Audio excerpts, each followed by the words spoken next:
Genki desu ka, people? Welcome to Behind the Anime podcast. You're with me, your host RJ Resham.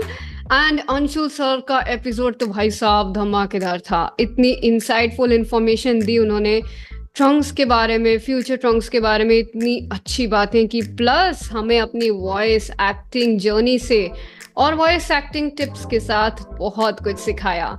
लेकिन आज हमारे साथ एक और बहुत खास गेस्ट हैं। आप उन्हें बहुत अच्छे से जानते हैं और आप लोग उन्हें सेंसे कहकर बुलाते हैं।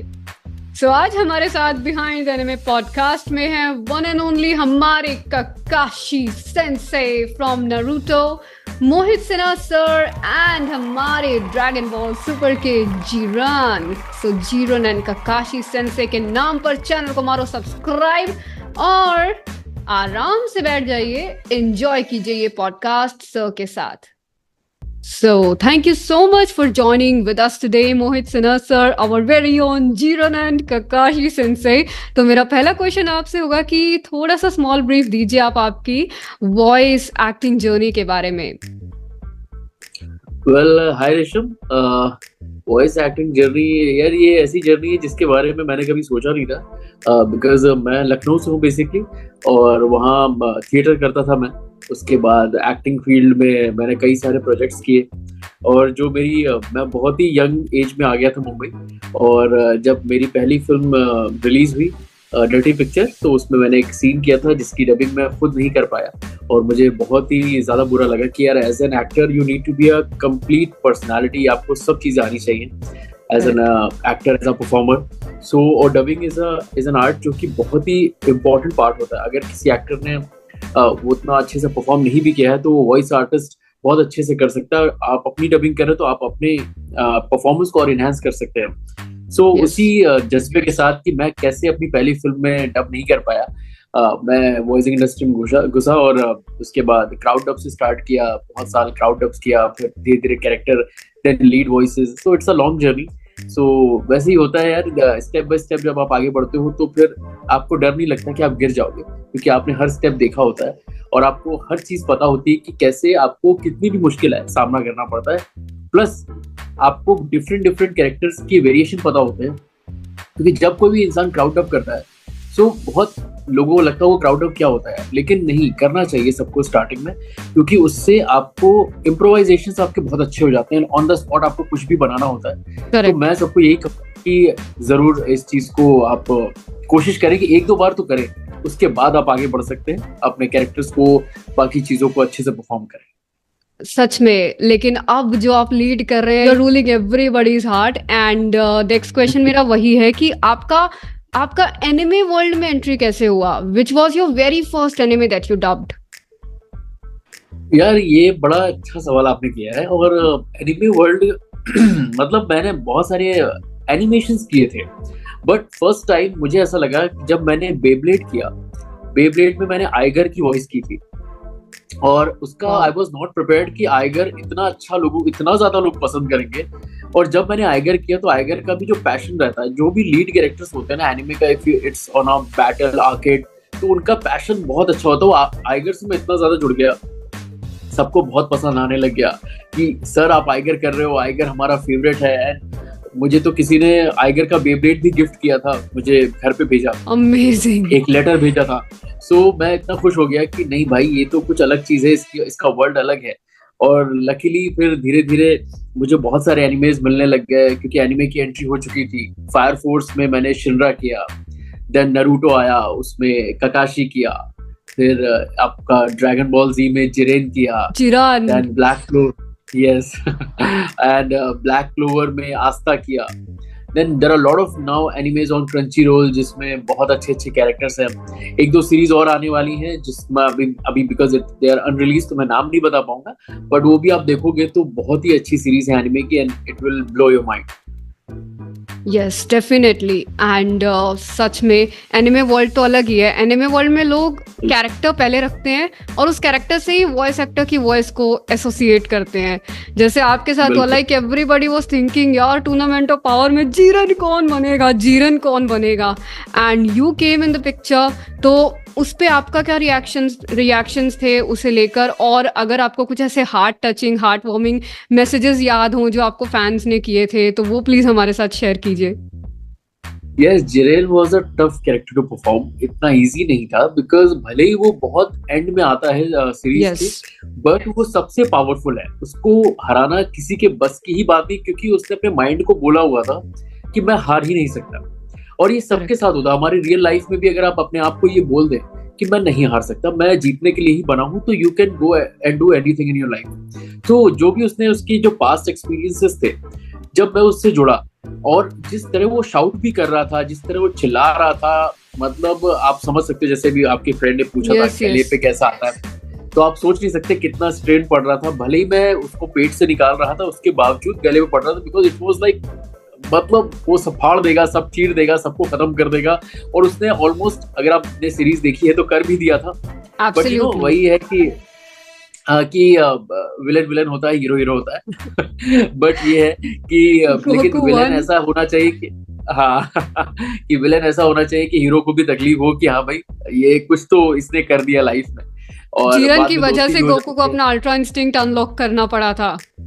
यस, क्योंकि वो नॉर्मल तो हार ही नहीं रहा था। वो 4-5 आ गए थे एक साथ, मार के सबको मारा उसने। सो इट वाज लाइक कि जिरेन तो मुझे करते हुए बहुत अच्छा लग रहा था, क्योंकि आई नो कि उसकी फैन फॉलोइंग बहुत अच्छी है, बहुत ज्यादा लोग पसंद करते हैं जिरेन को। भले ही वो विलेन है फिर भी पसंद करते हैं, क्योंकि वो उसका जो मोटो था लाइफ का कि मैं नहीं हारूंगा। तो मारते रहो मारते रहो मारते रहो, कितना मारोगे मुझे, मैं नहीं हारूंगा। स्ट्रॉन्गेस्ट बनना था, बिल्कुल।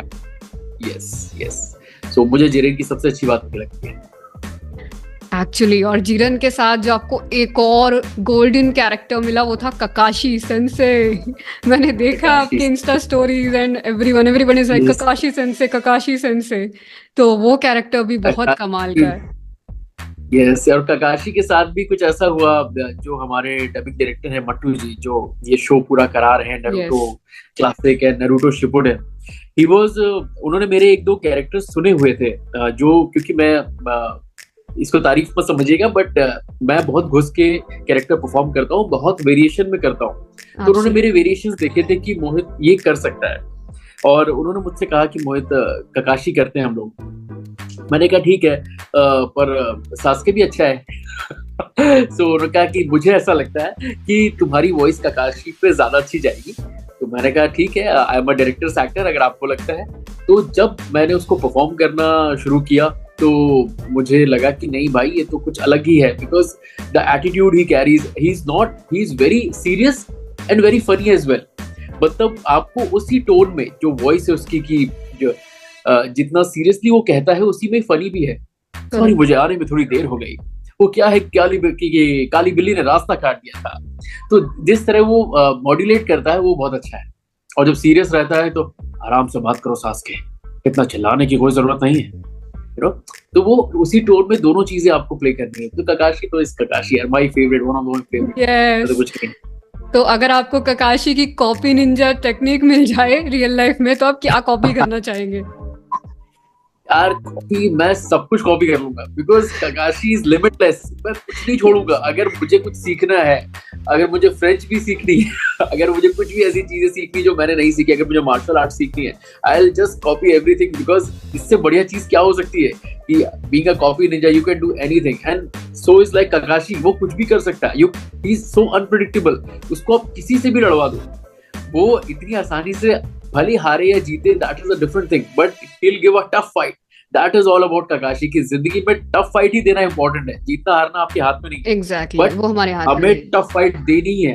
हमें कोई हल्के में नहीं ले सकता। That is all about Kakashi's attitude. मैं तो सारी लैंग्वेजेस को कॉपी करूंगी, जितना ज्यादा हो सके उतना डबिंग कर सकूं, इसलिए। यस बिल्कुल, जितनी ज्यादा लैंग्वेजेस उतना ज्यादा आप अच्छे उतना से ज्यादा काम, उतना ज्यादा काम कर सकते हैं आप। करेक्ट। तो इसी बात पे, डबिंग पे आते हैं। तो जो भी न्यू वॉइस एक्टर्स हैं, तो उनके लिए आप क्या टिप्स देना चाहेंगे जो कि आप यूज करते हैं अपनी डबिंग में? देखिए, जैसे एक एक्टर होता है, पहली बात तो डबिंग जो है ना, डबिंग इज एन आर्ट। और आर्ट को आर्टिस्ट, आप उसको, मैं डबिंग को ना डबिंग की तरह नहीं करता, मैं डबिंग को ना एक्टिंग की तरह करता हूँ। कि लाइक वो माइक नहीं है, वो कैमरा है। अब मुझे वो जो सामने वाले ने, जापानीज हो, अमेरिकन हो, कोरियन हो, जापानीज हो, व्हाटएवर, वो बंदा जिस भी रीजन का है, उसने जैसा परफॉर्म किया है, मैं चाहता हूं कि जब उसने उतनी शिद्दत के साथ उस लैंग्वेज में परफॉर्म किया है, तो मुझे हिंदी में या तो उतनी ही शिद्दत या उससे ज्यादा शिद्दत पे करना है, उसके ऊपर लेके जाना उस कैरेक्टर को कि मैं वो हूँ, मैं वो कर रहा हूँ। अगर वो चिल्लाता है ऐसा, तो मैं भी ऐसा चिल्लाता हूँ कि कई बार रिकॉर्डिस्ट को कहना पड़ता है, सर फट गया, फिर से लेना पड़ेगा, we have to take it again, because इतनी ज्यादा इंटेंसिटी है। तो कई बार तो ऐसे कैरेक्टर्स मैंने किए हैं कि मैं इतना ज्यादा घुस जाता हूँ कि करने के बाद पूरा ड्रेन हो जाता हूँ, मुझे 15 से 20 मिनट लगता है रिकवर होने में। जी like बिल्कुल। when Asta shouts in Black Clover, उतना ज्यादा हो रहा था, इतना ज्यादा शाउट कर रहा था, like जिरेन, मुझे रुकना पड़ रहा था, I had to take a break, उसके बाद में कर नहीं, हम लोग कंटिन्यू करते हैं अभी, बिकॉज अभी मैं माइंड से थोड़ा सेटल हो चुका हूँ। सो ये सब चीजें हैं कि अगर नए वॉइस आर्टिस्ट को मैं यही कहना चाहूंगा, पहली बात तो आप एक्ट करिए, डब मत करिए। सिंग तो डेफिनेटली बहुत इंपॉर्टेंट है, बट आप उसको फील करिए, आप उसको कैरेक्टर को अपने अंदर सोचिए कि आप वो चीज है, उसके बाद आपकी एक्टिंग अच्छी होगी। लाइक हम लोग को थिएटर में बताया गया था, अगर कोई इंसान किसी के मरने पर रोता है या किसी बात पर खुश होता है, तो हंसी किसी भी तरह की हो अच्छी है ना, या रोना किसी भी तरह का हो अच्छा ही है। उसको आप जज नहीं कर सकते कि ये गलत रो रहा है यार, ये गलत हंस रहा है। इमोशंस तो इमोशंस है, हर एक का अलग अलग स्टाइल होता है। हाँ, आप अपने इमोशंस को रियल रखिए, बाकी चीजें हो जाएंगी। सो अपने इमोशनल कंटेंट को अच्छा रखिए, बाकी जैसे जैसे आप काम करते जाएंगे वैसे वैसे आपको सिंग की नॉलेज अच्छी होती जाएगी, आप अच्छा परफॉर्म करते जाएंगे। तो बस यही मैं कहूंगा, अपने आप को आप एक्ट करिए, डबिंग को डबिंग की तरह मत करिए। Thank you so much for this so much insightful information. And आपका कोई फेवरेट कैरेक्टर जो कि आपने डब किया हो, जो कि आपके दिल के बहुत क्लोज हो? यार नॉट ओनली एनीमे, मैं बहुत सारे कैरेक्टर कर सकता हूँ, बहुत सारे। लाइक अगर आपने मेरी सीरीज देखी कुछ भी हो सकता है, सेक्स एजुकेशन, तो उसमें ओटिस का मैंने जो कैरेक्टर किया था वो मेरे दिल के बहुत करीब है, क्योंकि बहुत ही अमेजिंग रोल था वो। एलीट में मैंने गुजमान किया था, वो मेरे दिल के बहुत करीब है। ककाशी बहुत करीब है, जिरेन बहुत करीब है, आइगर बहुत करीब है और अपना ये आस्था बहुत करीब है। Every character which I perform इतना दिल से किया ना मैंने, कि अगर किसी एक को चुनने को कहोगे तो शायद मेरे को टेंशन हो जाएगी, क्योंकि कोई भी ऐसा नहीं है कि सिर्फ करने की खातिर कर दिया, किया है क्योंकि मेरा मन है। लाइक जब मेरे को 2019 में टाइटैनिक रीडअप हो रही थी स्टार गोल्ड और बाकी चैनल्स के लिए, आज भी आप टीवी पे देखोगे तो मेरी वॉइस में जैक की वॉइस मैंने की उसमें। तो मैंने अभी रिसेंटली उसे टीवी पर देखा। हाँ, तो वो कैरेक्टर में 4 दिन में मैंने डब किया, and it was on a wooden floor. जो स्टूडियो था, मैं बैठा ही नहीं, 8-8 घंटे 9-9 घंटे में खड़े होकर एक सीन इतना घुस के परफॉर्म कर रहा था कि नहीं, ये जो लोग देखेंगे ना तो उनको लगना चाहिए कि जैक ही बात कर रहा है। और लास्ट सीन जो है जिसमें वो एकदम पानी के नीचे है, रोज को ऊपर कर देता है, उस सीन को परफॉर्म करने से पहले मैंने एसी वेंट खोल दिया था, 20 मिनट तक खड़ा रहा, पूरा गला जब मेरा ठंडा हो गया उसके बाद मैंने परफॉर्म किया। सो बीइंग एन एक्टर, मैं थोड़ा ज्यादा ओवर करके कभी कभी कुछ चीजें करता हूँ, क्योंकि मुझे पता है ये अपॉर्चुनिटी दोबारा नहीं मिलने वाली। मुझे इसमें 100% के ऊपर भी दे देना है कि चाहे जो लोग सुन रहे हैं उनको ऐसा फील होना चाहिए कि नहीं भाई, ये सच में इसने कुछ तो किया है। सो दैट्स हाउ, यही है कि जैक मेरे बहुत करीब है यार, ये सारे कैरेक्टर बहुत करीब है, मैं एक कैसे चुनूं? डू और डाई वाली सिचुएशन होती है, क्योंकि वो कैरेक्टर अभी हमारे पास है और वो एक बार ऑन एयर गया तो गया, वी कांट चेंज। यस, तो अच्छा किया या बुरा किया, देखिए आपको बजट्स कम या ज्यादा मिल सकते हैं, बट आपकी परफॉर्मेंस जो ऑडियंस देख रही है, जिस उम्मीद से वो अपना टाइम, आज की जिंदगी में टाइम सबसे कीमती है। अगर मुझे देखने के लिए मेरी ऑडियंस वो चैनल ऑन करती है, तो उनके साथ इनजस्टिस नहीं होना चाहिए, उनके साथ जस्टिस होना चाहिए। उनको फील आना चाहिए कि नहीं, ये मोहित सिन्हा नहीं, ये वो कैरेक्टर बात कर रहा है, ये जैक बात कर रहा है, ये ककाशी बात कर रहा है, ये जिरेन बात कर रहा है। देन मेरा काम हो जाता है कि भाई मैं अपनी जगह मैंने अपना काम अच्छे से किया है। यही आप सबकी खासियत है, तभी सब इतना पसंद करते हैं। और लिटरली मैंने देखे हैं लोग आपको ऐसे मैसेजेस पे लिख रहे होते हैं, ककाशी सेंसे। एक्चुअली मुझे लगता है इंडिया का, जब से मैंने हिंदी वॉइस की है, मैं ककाशी सेंसे ही हो गया हूँ। मुझे फील भी आता है यार, सब मुझे इतना प्यार देते हैं ककाशी से, और मुझे बहुत खुशी है। आगे जब आप शिपुडेन के एपिसोड्स और देखेंगे, इतने अमेजिंग एपिसोड्स हैं ना, मैंने भी नहीं सोचा था कि Shippuden is so amazing, but Kakashi की जो वेरिएशंस हैं, अभी जो देदारा के संग जो फाइट सीन्स होंगे, या बागी जो इताची के संग उसके सीन्स हैं, It's amazing. Yes, truly amazing and you deserve all the love. So इसी बात पे फैंस को एक ट्रीट देने के लिए ककाशी का कोई अच्छा सा डायलॉग। ककाशी के बहुत सारे डायलॉग मेरे फेवरेट है। अभी रिसेंटली एक बड़ा फेमस हुआ है कि मेरी इज्जत कोई खुली हुई तिजोरी नहीं है कि कोई भी आके लूट ले। और एक मेरा बड़ा फेवरेट है कि रूल्स मैं बनाता हूँ, तुम सिर्फ फॉलो करोगे। So there are a lot of good dialogue. Wow, awesome. So बहुत मजा आता है ककाशी के अंदर, no doubt. Exactly. Thank you so much sir for joining us today. Thank you so much. आपने आज लोगों का संडे बना दिया गाइस। कैसा लगा आपको इंटरव्यू? ककाशी सेंसे को जरूर फॉलो करें इंस्टाग्राम पे एंड मैं लिंक्स बायो में डाल दूंगी, जरूर से फॉलो करें। ऐसे अपना प्यार देते रहें और हिंदी वॉइस एक्टर्स को और सपोर्ट करते रहें। Thank you so much. Thank you so much. It was so nice talking to you, Resham. And आप लोग भी सब बहुत अच्छा काम कर रहे हैं। हमें जो लोग नहीं भी जानते हैं हमें उन तक पहुंचा रहे हैं। आप खुद भी एक वॉइस आर्टिस्ट हैं, तो आप बहुत अच्छा काम कर रही हैं। एंड मैं चाहूंगा कि आप भी इनके चैनल को सब्सक्राइब करें और इन्हें ढेर सारा प्यार दें कि ये और भी ऐसे अच्छे आर्टिस्ट के संग वीडियोस बना पाए और अच्छे से अपना भी काम कर पाए। So and love all of you. आप लोग को मैं बहुत प्यार करता हूँ और मेरा काम देखते रहिए, ऐसे प्यार करते रहिए। कर दो भाइयों, तो ककाशी सेंसे ने बोल दिया, जल्दी सब्सक्राइब मारो।